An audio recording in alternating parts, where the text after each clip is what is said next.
Eh bien bonjour à vous les cinéphiles et bienvenue pour cette nouvelle vidéo. Comme vous voyez, on est de retour dans ma voiture. Faudra penser à lui donner un nom, je sais pas, un truc fun, je compte sur vous dans les commentaires. Aujourd'hui nous sommes réunis pour parler d'un sujet qui me tient à cœur, comme beaucoup de gens, tous ceux qui aiment le cinéma du moins par chez nous, à savoir l'opposition entre VO et VF.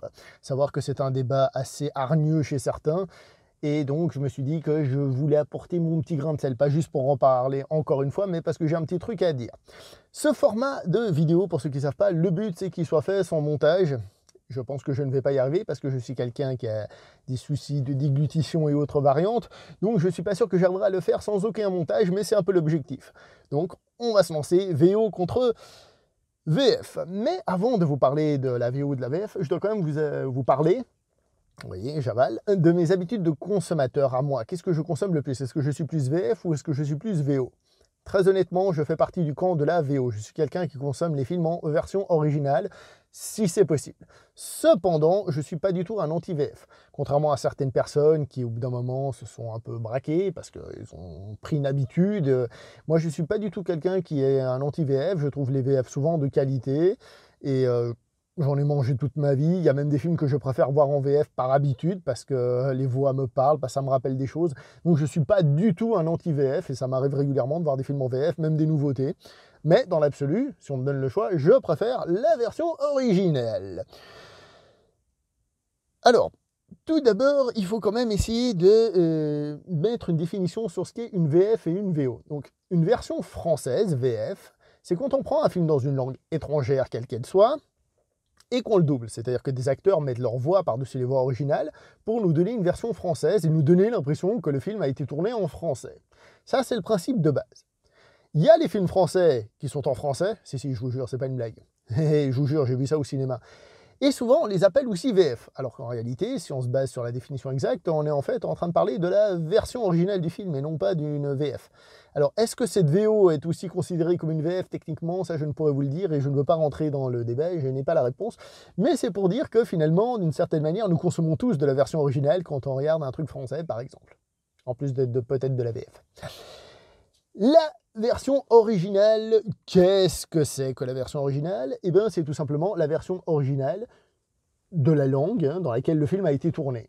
D'accord? Donc, si c'est un film japonais, c'est en japonais. Si c'est un film coréen, c'est en coréen. Si c'est un film américain, c'est en anglais. Si c'est un film espagnol, c'est en espagnol. Bon, je pense que vous avez compris, il n'y a pas besoin d'épiloguer pendant 300 heures. Et ben voilà, j'ai raté. Je vais devoir faire une coupe à ce montage-là parce que je me suis perdu dans mes notes. Voilà. Donc, avant d'aller plus loin, on va essayer de voir un peu quels sont les avantages et les inconvénients d'une VF et d'une VO. Alors, la VF, l'avantage principal de base, c'est déjà que c'est accessible à tous, aux enfants, aux adultes, d'accord? C'est que ça permet une compréhension, on va dire peut-être plus à l'aise, surtout quand on n'a pas l'habitude soit des langues étrangères, soit lors de lire des sous-titres. C'est plus simple. Ça nous permet aussi de mieux regarder les images, ce qui se passe, la réalisation, donc peut-être le langage non parlé, un peu comme dans la psychologie et compagnie, d'accord, de voir ce que la caméra raconte. Là où peut-être si on lit des sous-titres, on va rater quand même quelques détails, donc c'est quand même intéressant d'avoir une VF à ce niveau-là. Ça aide, d'accord? Ça permet aussi d'adapter certaines blagues. Par exemple, je me souviens d'une série télé anglaise, bon, c'était dans les sous-titres, parce que je l'ai vu en VO sous-titré, mais c'est pareil, où il faisait référence à une présentatrice télé, dont j'ai jamais entendu parler de ma vie, et je me souviens que dans les sous-titres, ils avaient traduit ça par Claire Chazal. Donc une VF ou des sous-titres ont aussi ce rôle-là, c'est-à-dire d'adapter les références pour qu'on puisse les comprendre, d'accord ? Chose qui peut être aisée quand on regarde peut-être les États-Unis, même si les États-Unis, on connaît vraiment pas tout des États-Unis, mais quand on regarde un film originaire d'un autre pays, eh ben forcément, parfois, ça peut devenir un peu compliqué, certaines références à certains héros de la culture populaire ou des trucs comme ça. La VO de son côté a d'autres qualités, comme le fait d'être la version présentée par le réalisateur ou par les producteurs, c'est-à-dire le travail fini, le vrai travail sans retravail derrière, sans réinterprétation derrière, qu'il soit bon, qu'il soit raté, c'est le travail qui nous a été fourni, d'accord? Donc on a déjà cet avantage-là.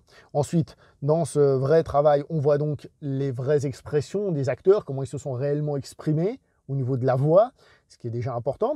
Qui plus est, ça c'est si on a la chance de comprendre un peu la langue d'origine, souvent on peut capter les subtilités, par exemple surtout dans les comédies, on se dit « Ah tiens, je vois ce qu'il veut dire, mais c'est vrai qu'en français, la traduction n'est pas totalement pareille. Ah, j'ai capté la subtilité. » Je pense par exemple au Monty Python. Bon, alors les Monty Python en français, je ne sais pas qui regarde ça en français, mais je pense par exemple à Life of Brian, quand il lui fait Your father was a woman, parce qu'il n'arrive pas à prononcer les R. Donc le father devient father, et le Roman, donc Romain devenait woman, donc ça devenait woman. Par exemple, ça c'est un truc, pour traduire ça, eh ben, il faut se lever tôt. Il y a peut-être une VF qui existe et qui est très bien, hein, ça je ne le dis pas, mais pour dire qu'on perd ce genre de petites subtilités souvent. Hélas. C'est un des avantages de la version originale. À une époque, je vous aurais dit aussi que quand vous alliez voir un film en version originale au cinéma, il y avait moins de monde et il y avait moins d'idiots dans les salles. Depuis, ça s'est un petit peu équilibré, hélas, à ce niveau-là. J'entends souvent des gens dire à gauche, à droite, à gauche, que si on regardait plus de films en VO, enfin, voire même plus, si on supprimait la VF, on serait bien meilleur en anglais, les enfants comprendraient mieux l'anglais, blablabla. Bla, bla, bla. Puis j'entends aussi plein de monde, hein, ça je le vois un peu partout à gauche, à droite, non mais moi les films je peux les regarder en VO parce que je parle anglais, blablabla, j'ai pas besoin de sous-titres, j'arrive à comprendre, donc il n'y a pas de souci, je les regarde en VO, la VO c'est mieux, mais je suis un truc bidule. Je vais me permettre de vous dire un petit détail, mais je pense que vous avez déjà compris où je veux en venir, surtout si vous avez suivi le début de la vidéo avec attention. Une personne qui me dit « Non, mais moi je suis bilingue, je parle anglais », ou alors une personne qui me dit « Non, mais si on regarde des trucs en VO, eh ben, on améliorera la langue anglaise chez nous ». J'ai envie de dire que ça, à mes oreilles, ça résonne un peu comme nous sommes des incultes complets finis, ou alors nous n'avons aucune ouverture d'esprit, parce que pour nous, un film en version originale, forcément, c'est un film en anglais. Je me dis que ces personnes-là doivent consommer principalement du film américain ou peut-être des films anglais. Je pense pas à beaucoup de films australiens, mais sait-on jamais, hein, néo-zélandais non plus, tu vois. Donc en gros, ces personnes-là consomment pas de films japonais, de films coréens, de films espagnols, de films suédois, de films allemands. Parce que vous savez, on habite sur Terre, hein, et la Terre, c'est une planète dans laquelle on parle beaucoup de langues, et on fait du cinéma dans beaucoup d'endroits. Donc, ça, c'est un truc qui m'agace très personnellement, moi, c'est quand on me dit VO égale anglais. Non, la VO, ce n'est pas en anglais, ça dépend dans quel pays a été tourné le film. Et alors, si vous êtes parfaitement bilingue, vous parlez parfaitement l'anglais, il n'y a pas de souci, regardez les films en anglais. Mais par contre, quand vous allez voir un film russe, eh ben, il se trouve que là, la VO, la VF, peut-être que ça se remet en cause, hein, tout d'un coup. Parce que vous ne parlez plus cette langue-là. Moi, j'ai eu de la chance d'avoir vu des films en espagnol en VO pur, donc sans sous-titres, sans rien. Heureusement, je me débrouille en espagnol et j'y arrive.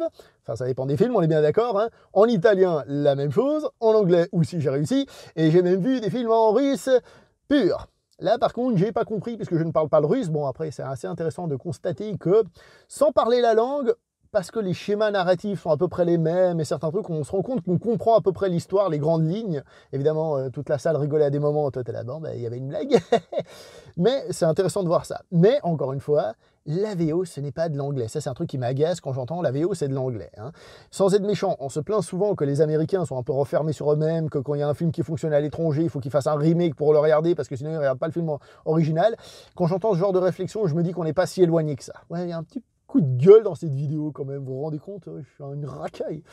Ben, on va essayer de passer à la suite, même si j'ai rien lu de ce que j'ai pris comme note, évidemment. Et d'ailleurs, je suis assez surpris qu'on retrouve ce stéréotype chez nous, les Français, vous voyez, je veux dire, parce que la France, c'est quand même le premier pays, après le Japon, donc le deuxième, mais on va dire le premier non japonais, à consommer de l'animation japonaise, et aussi des mangas évidemment sur papier, mais de l'animation japonaise. Or, la plupart des gens qui consomment ça savent quand même que la VO est en japonais. Et souvent, il y en a qui consomment en VO japonais et qui d'ailleurs vont aussi vous dire je préfère en VO, etc. Il n'y a pas de souci. Mais que dans un pays comme ça, on a encore ce stéréotype-là. Si on était encore dans un pays où on ne consommait que de l'américanisme et du français, je veux bien. Mais on arrive à consommer d'autres choses dans certains cas. Et donc, je suis un petit peu outré par ce genre de réaction personnellement. Donc, s'il vous plaît, et je dis ça parce que je vois ça revenir tellement souvent, la prochaine fois qu'une personne vous dit « Non, mais moi je regarde les films en VO parce que de toute façon je parle anglais », tu lui dis « Ah, bah c'est dommage que tu aies une culture cinématographique aussi pauvre, hein, parce que je te conseille certains films japonais, mon gars, je te jure, ils vont te réveiller. Hein. Mais bon, je suis désolé, tu regardes qu'en VO sans sous-titres et tu parles peut-être pas le japonais. C'est dommage. Bon, si les japonais, évitez de lui dire ça, hein, vous aurez l'air con, prenez un autre pays. Sait-on jamais, d'accord? Cependant, je voudrais revenir quand même sur un argument des pro-VF. Hein. Il y a un truc qui revient des fois, on nous dit « Ouais, la VF de ce film est meilleure que la VO ». Et là, je ne suis pas d'accord là-dessus. C'est un argument sur lequel je ne suis pas d'accord, parce que la VF ne fait pas partie du film. Je m'explique. Comme j'ai dit, le réalisateur, les producteurs, les acteurs, ce que vous voulez, les monteurs, tout ce que vous voulez, ils ont livré leur produit fini. Et la VF ne fait pas partie de ce film. Alors, comme j'ai dit, hein, je ne suis pas un anti-VF, hein, les gens qui veulent regarder le film en VF, il n'y a pas de problème. Mais j'ai un peu de peine quand on me dit « ce film en VF est meilleur qu'en VO ». Il n'est pas meilleur, il peut être différent, mais ce n'est donc plus exactement le produit fini. Vous voyez ce que je veux dire? Parce que si une personne cherche vraiment la meilleure version possible, pourquoi est-ce qu'il ne va pas regarder la version hongroise de ce même film? Bah, elle est géniale, la version hongroise de ce film. L'acteur, il est fantastique, les émotions qu'il arrive à faire passer. Non, parce que dans notre monde, la version hongroise n'existe pas. Il y a la VO ou la VF. Mais la VF n'existe pas pour celui qui a fait le film. Et en Espagne, en Hongrie, au Portugal, leur parlez pas de VF. D'accord? La VF en tant que telle n'existe pas. Alors, évidemment, on a tous des VF qu'on aime. Hein. Moi, comme j'ai dit, dernièrement, j'ai essayé de me revoir Last Action Hero en anglais. J'ai changé la langue tout de suite parce que je n'arrivais pas à le voir en anglais. J'ai tellement l'habitude de certaines répliques de la voix de Schwarzenegger en VF, j'allais dire en VO, en VF. Je suis fan de cette VF. Et donc, le film, je l'ai regardé en VF. Mais je ne vais pas aller jusqu'à dire qu'elle est meilleure que la VO. Non, elle n'est pas meilleure que la VO. Pourtant, je préfère la voix d'Arnold Schwarzenegger en français qu'en VO. Mais je préfère. Donc, c'est un peu le problème de ce débat, c'est que les arguments sont toujours personnels. C'est rarement des arguments qui sont très forts et qui peuvent marquer tout le monde. Ce sont souvent des arguments qui nous parlent à nous, petites personnes, et qui ne vont pas forcément convaincre l'autre personne en face, et c'est un peu logique. Et la plupart des arguments du genre on va apprendre l'anglais ou autre connerie, comme vous avez remarqué, ça m'agace un tout petit peu ce genre de réflexion, parce que je me dis que ce sont des gens qui n'ont aucune culture ou aucune ouverture d'esprit, malgré qu'en plus ils tournent ça comme une ouverture d'esprit. Non mais tu vois, moi je suis ouvert à la langue étrangère. En fait, non, tu es surtout fermé à d'autres langues. Voilà. Pour ce genre d'argument-là, hein, attention, hein, moi je connais plein de gars qui sont pro-VO et qui regardent des films, quelle que soit la langue d'origine du film, hein, on est bien d'accord. Hein. C'est sur cet argument-là que je suis un petit peu agacé, disons. Pas oublier aussi qu'il y a des films duquel il n'existe pas de doublage, hein, tout simplement. Ça, après, bon, bah là, on n'a pas le choix, hein, si on veut regarder le film. Hein. D'ailleurs, c'est comme ça que j'ai commencé la VO. Il y avait des films que je voulais trop regarder, puis il n'y avait pas de doublage qui existait. On m'a dit, c'est soit VO sous-titré, soit tu ne regardes pas. Hein. Comme il se trouve que c'était des films de Hong Kong, et ils étaient en cantonais, donc mon cantonais étant limité, j'ai pas vraiment eu le choix que de regarder en VO sous-titré. Au début, c'était difficile. Après, je m'y suis fait. Après, j'ai eu ma période où je pouvais plus voir de VF, et maintenant, j'ai atteint le côté zen. J'arrive à regarder les deux, vous voyez. C'est bien. Donc, pour reconclure, parce que je l'ai déjà dit avant, c'est une opinion personnelle sur le sujet. Chacun fait comme il veut. Faut pas oublier aussi que le monde du doublage offre du travail aux gens, alors qu'on est en train de parler de la crise depuis plus de 10 ans, que c'est difficile de vivre, qu'il y a des gilets jaunes et autres variantes. Oui, ça fait aussi du travail. Il y a des gens qui bossent, des gens qui le font bien. Il y a des VF qui sont ratés, il y a des VF qui sont réussis. Il y a des VO où tout le monde va vous dire que les acteurs sont simplement mauvais, hein, comme un film, tout simplement. Choix personnel, moi personnellement, j'ai une tendance à préférer la VO, mais je suis de loin pas un anti-VF, je le répète. Et puis pour le reste, je vais le dire une dernière fois, parce que c'est le truc qui me ronge le plus, VO n'égale pas version anglaise, c'est clair? Bon, je vais m'arrêter là pour cette vidéo, comme vous voyez, elle va être archi charcutée, parce que j'ai absolument pas réussi, il me faudra plus d'entraînement pour réussir à le faire d'un coup. Mais ça, ce sera peut-être pour une prochaine fois, hein, d'accord? On se dit que c'est un objectif, c'est un peu comme une performance sportive à réaliser. Ben ça, du coup, je ne vais pas le couper, vous voyez? Merde. Allez, ciao tout le monde, portez-vous bien, regardez les films dans la langue que vous voulez.